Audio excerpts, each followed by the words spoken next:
Uh, Here is a deeply uncomfortable truth about human nature.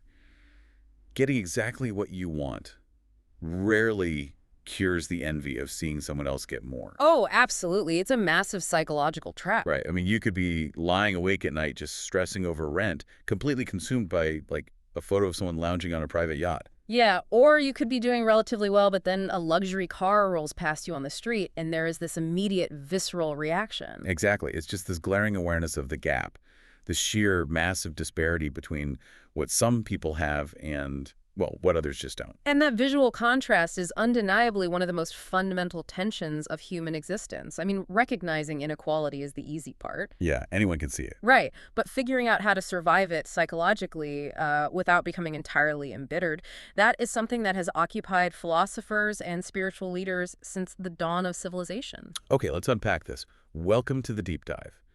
Today, our source material is a single, really striking text that tackles this exact tension head-on. It really does. We're looking at the verses of Bhagavad Kabir. Right. And to give you some quick context, Kabir was a 15th century mystic poet and philosopher in India.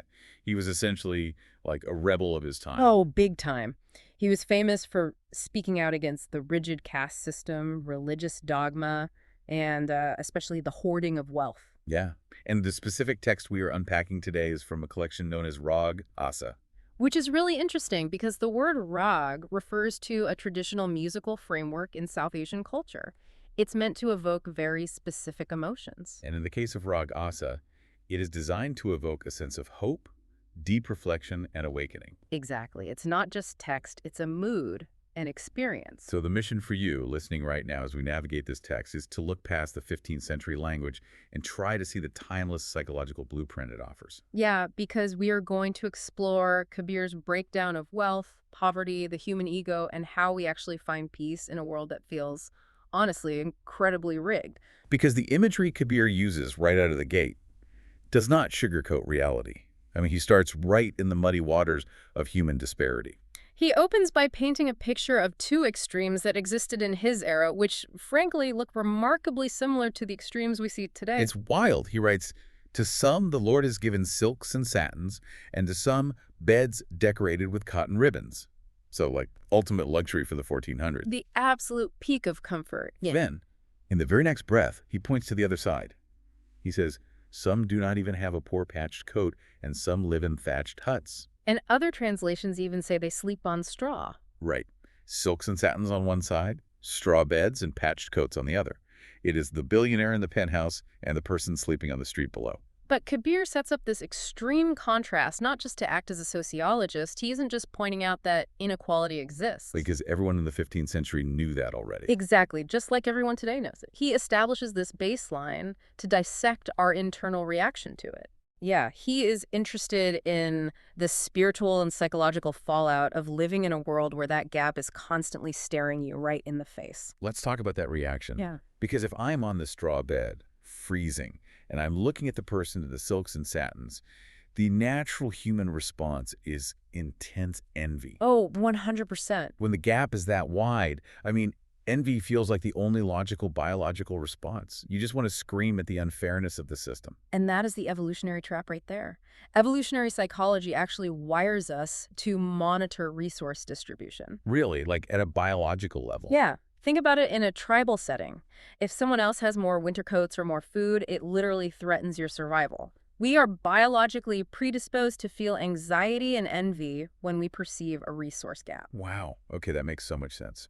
What's fascinating here is Kabir anticipates this exact human reaction and immediately pivots. He doesn't just dwell on it. No, he doesn't say, yes, the system is broken, let's bicker about the unfairness.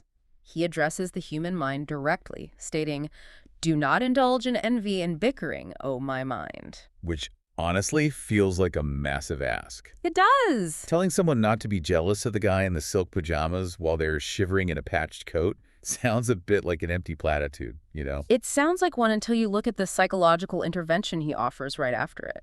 Kabir knows that envy and bickering accomplish literally nothing for the individual experiencing them. Right, it just drains you. Exactly. They consume your baseline energy. They tie your internal state of mind entirely to external circumstances that you cannot control.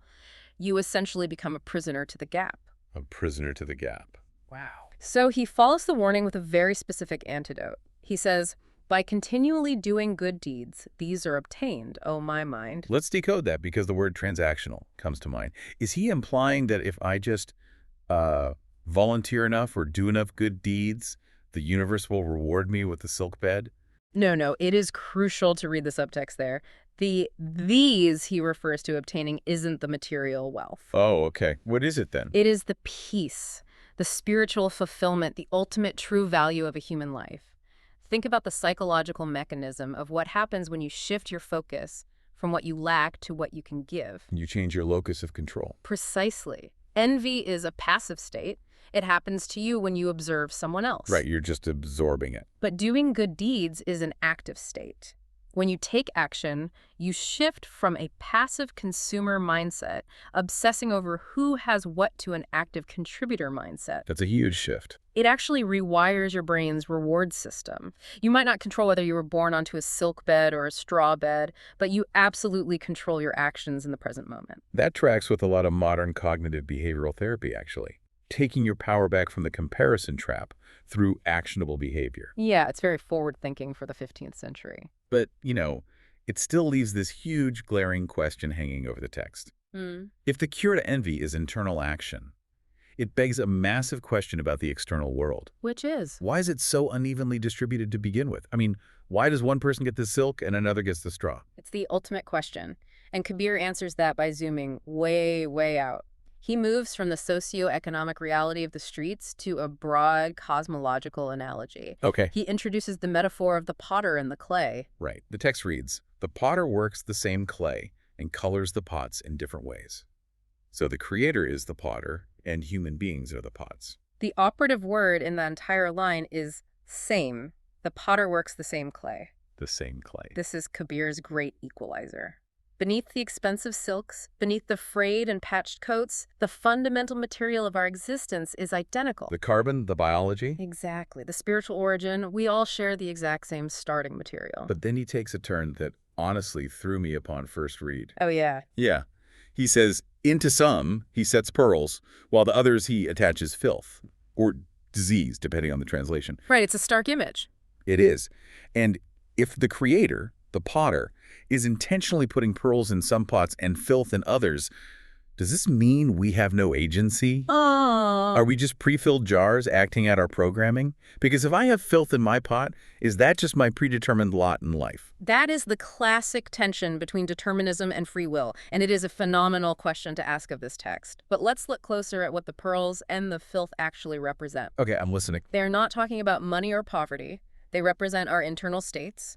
The pearls are virtues like compassion, wisdom, humility, patience. And the filth? The filth represents vices, greed, unchecked ego, cruelty, deep-seated anger. So he is shifting the value system entirely away from the silks. He is demanding that we stop judging a pot by the silk cloth draped over it and asking us to look critically at what is inside the pot. That's powerful. And now, regarding your point on agency, it is true that people are born with different predispositions, different internal struggles, and different environments. Right. Life isn't a level playing field. Exactly. Some individuals might have to work significantly harder to clean the filth out of their pots than others due to generational trauma or immediate circumstances. That makes sense. But the mandate from the previous verse remains active, continually doing good deeds. So the starting line might be different, the internal obstacles might be heavier, but the clay is the same, and the required work is the same. Yes. The agency lies in what you do with the pot you have been given. I love that. Kabir is essentially saying, stop obsessing over the exterior paint job of the pots around you. Stop stressing over who has the most elaborate clay design or the most expensive cover. Because it doesn't matter. Right. The only thing of actual lasting consequence is whether you are cultivating pearls inside or letting filth accumulate. But here is the paradox. If the pearls are internal virtues, are what actually matter, why is the human ego so terrified of letting go of the silks? That is the million-dollar question. Why do we hoard the external stuff with such intensity? To answer that, Kabir introduces a new character into the text to represent this pathology. He brings in the miser. Ah, the miser. The text says, God gave wealth to the miser for him to preserve, but the fool calls it his own.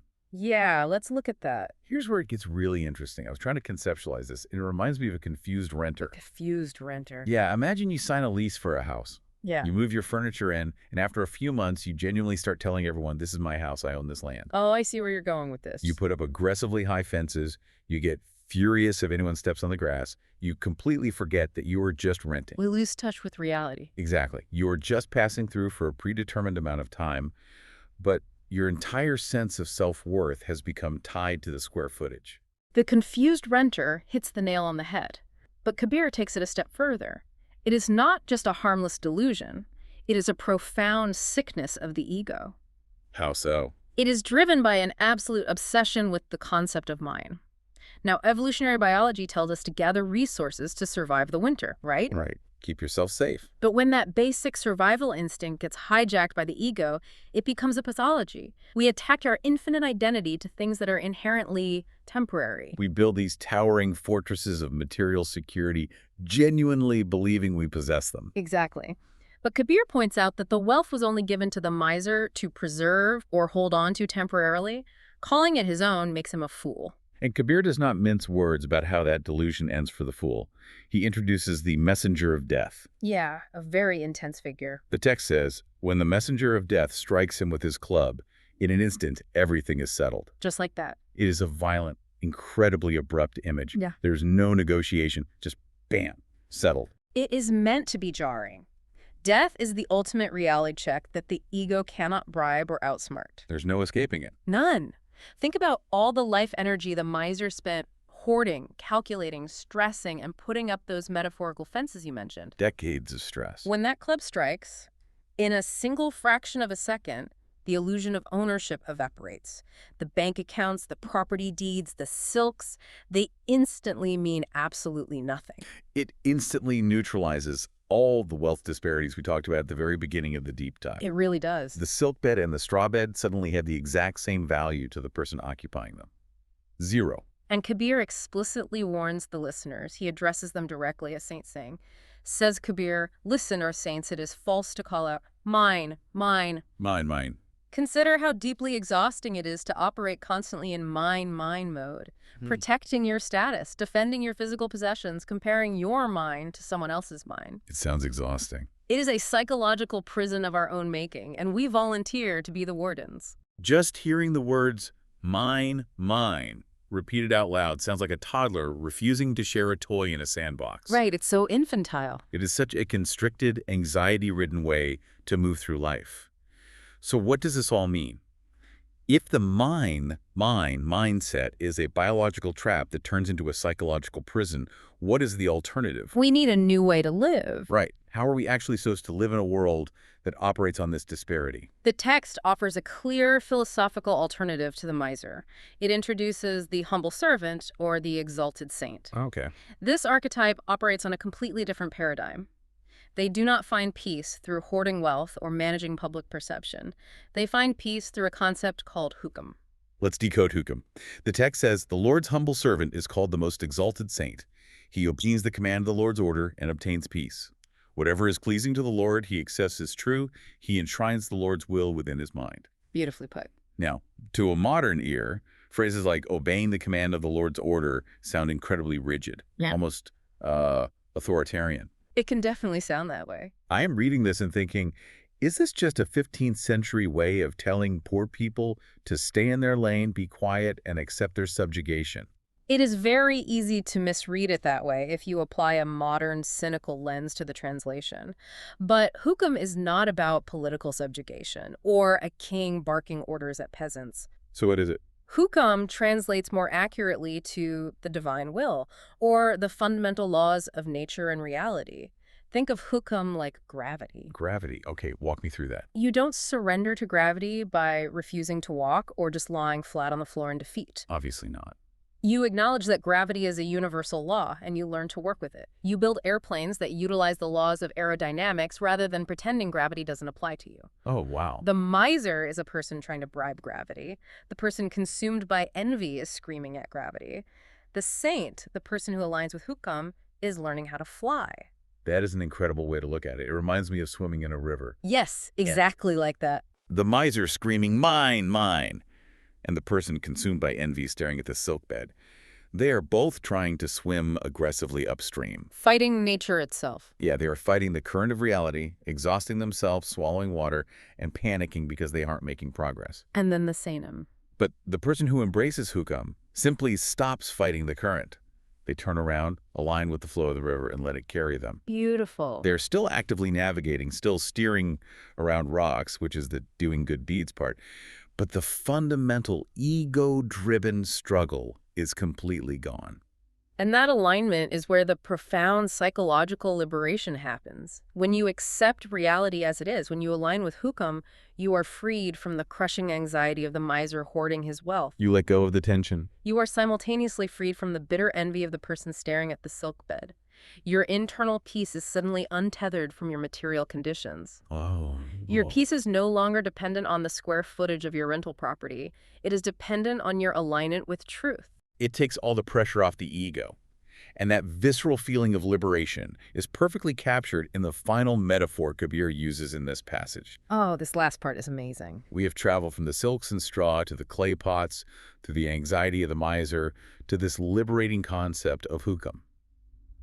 And he brings it all to a close with one unforgettable visual. It is arguably one of the most poignant conclusions to a philosophical argument in the text. He talks about a bird in a cage. He says, breaking the bird cage, death takes the bird away, and only the torn threads remain. If we lay this metaphor over everything we've discussed today, the cage is the physical body and our temporary life circumstances. Okay. The torn threads are all of those material attachments. The silks, the datins, the patched coats, the hoarded bank accounts, the social titles, the ego itself. All the things we screamed, mine, mine over. All of it. Every last thing. When that final moment comes, when the club of the messenger of death strikes, the bird, which represents the soul or the true essence of a person, simply flies away. Just flies away. It leaves all of that material weight behind. The cage is broken and its contents are totally irrelevant. I marvel at how Kabir flips the entire script on mortality here. Right. Usually, death is framed as the ultimate tragedy, right? The great thief in the night that comes to steal everything you have built. That is certainly how the miser views it. It's his worst nightmare. But Kabir frames it as a release. It is not a terrifying end. It is an escape. The soul flies free. Exactly. And all those things we spent decades stressing over, fighting over, and envying other people for. Yeah. They were just empty sticks and torn threads sitting on the floor. It forces a massive reevaluation of how we spend our daily energy. If the bird is eventually going to fly free, leaving the cage behind entirely, why do we spend our entire lives obsessing over the architecture of the cage? Why are we so fiercely jealous that someone else have a gold cage while ours is made of iron? At the end of the day, it is still just a cage. It really is. And this raises an essential question for you listening right now. It is a question that Bhagat Kabir, reaching across 6 centuries, is asking you to sit with. What is it? The next time you find your ego caught up in the stress of mine, or the next time you feel that sharp biological pang of envy scrolling past someone else's silks and satins, pause, take a breath, and ask yourself, are you spending your precious life polishing the bars of your cage, or are you tending to the bird inside? Polishing the bars or tending to the bird. That imagery alone shifts the entire perspective on what is actually valuable. It changes everything. But before we go, think about the potter's clay from earlier in the text. We talked about the pots breaking when death comes. But what happens to the clay itself? It goes right back into the earth, eventually becoming the raw material for the next generation of pots. That's a great point. It makes you wonder, if the filth or the pearls we cultivate in our lifetime outlast our temporary clay pots, what kind of material are we leaving behind in the soil for the next batch? That is the ultimate legacy of our internal work. We hope this deep dive into Bhagat Kabir's timeless wisdom has given you as much to contemplate as it has for us. Keep questioning the things you assume to be true. Keep looking past the external silks and keep learning. We will catch you on the next deep dive. Take care.